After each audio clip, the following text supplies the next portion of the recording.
ఇక మూడవ కంటెస్టెంట్గా పెళ్లి చూపులు విష్ణు వచ్చారు. విష్ణుది సిద్దిపేట్. ఆయన పూర్తి పేరు అభయ్ నవీన్. చిన్నప్పటి నుంచి సినిమాలంటే చాలా ఇష్టమనే విషయాన్ని తెలియజేశారు. ఇక హైదరాబాద్ సినిమా ఇండస్ట్రీలో ఏదో ఒకటి సాధించాలనే అంశంతో వచ్చానన్నారు. సో అన్నపూర్ణ ఇన్స్టిట్యూట్లో చేరానని, పెద్ద పెద్ద వీడియోలు అప్పట్లో చెప్పేవాడినని, మోనోలాగులు చేసేవాడినని. సో ఒకరోజు పూరి గారు నా వీడియోని చూసి ఇంత పెద్ద డైలాగులు చెప్తున్నావు ఎవరు నువ్వు అంటూ ట్విట్టర్లో వీడియో కూడా షేర్ చేశారనే విషయాన్ని తెలియజేశారు. అక్కడి నుంచి పెళ్లి చూపులు సినిమాలో అవకాశం రావడం, అక్కడి నుంచి నా లైఫ్ స్టార్ట్ అయిందనే విషయాన్ని చెప్పారు విష్ణు. సో 12 ఏళ్ళైనా కొంతమంది గుర్తుపడుతున్నారు, కొంతమంది గుర్తుపట్టట్లేదనే బాధ అయితే ఉందనే విషయాన్ని కూడా తెలియజేశారు ఆయన. సో డైరెక్షన్లోకి వచ్చారు. రామన్న యూత్ అనే ఒక స్టోరీని కూడా తీశారు ఆయన. అయితే కొంతకాలం క్రితం తండ్రి చనిపోవడంతో చాలా డిప్రెషన్ లోనయ్యారు. సో స్పాంటినిటీ నాకు చాలా పెద్ద ఎసెట్ అనే విషయాన్ని కూడా తెలియజేశారు ఆయన. మొత్తానికి ఇక స్టేజ్ మీద ఆయన వైఫ్ని చూపించారు. ఆయన వైఫ్ కూడా ఆయనలో ఉండేటటువంటి ప్లస్ ఏంటి, ఆయన ఎంత మంచివారు అనే విషయాన్ని కూడా తెలియజేయడం జరిగింది. సో మొత్తానికి ఆయన ఒక బడ్డీని సెలెక్ట్ చేసుకోవాలి. సో ఒక బడ్డీని సెలెక్ట్ చేసుకున్నారు.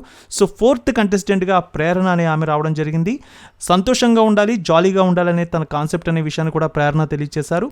అంతేకాదు ప్రేరణ ఒక స్పోర్ట్స్ ఉమెన్. ఇక చిన్నతనం నుంచి బాగా హైట్ ఉండడంతో అన్ని స్పోర్ట్స్లో కూడా చాలా యాక్టివ్గా ఉండేదాన్నని, long jump, high jump, football అన్నీ కూడా ఆడననే విషయాన్ని ఆమె తెలియజేసింది. సో నేను ఇలా ఉన్నాను కాబట్టి తోటి కంటెస్టెంట్లు ఎలా ఉంటారనే భయం కూడా ఉందనే విషయాన్ని కూడా ఆమె తెలియజేసింది. సో అంటే అంత స్ట్రాంగ్ నేను అనే విషయాన్ని ఆమె చెప్పగానే చెప్పింది. అంతేకాదు ప్రముఖ హీరోయిన్గా ఉన్న రష్మిక తాను ఒక మంచి ఫ్రెండ్స్ అనే విషయాన్ని తెలియజేసింది. చిన్నప్పటి నుంచి ఒక క్లోజ్ ఫ్రెండ్స్ మేము అనే విషయాన్ని తెలియజేసింది ఆమె. సో అంతేకాదు ప్రేరణకు వివాహం అయ్యి 8 నెలలు అయింది. సో నాగార్జున ఈ సమయంలో ఒక టాస్క్ అయితే ఇచ్చారు. ఈ 8 నెలల కాలంలో నీ భర్తని నువ్వు ఎంత అర్థం చేసుకున్నావు అనే విషయం గురించి ఒక 6 ప్రశ్నలు అయితే ఇవ్వడం జరిగింది.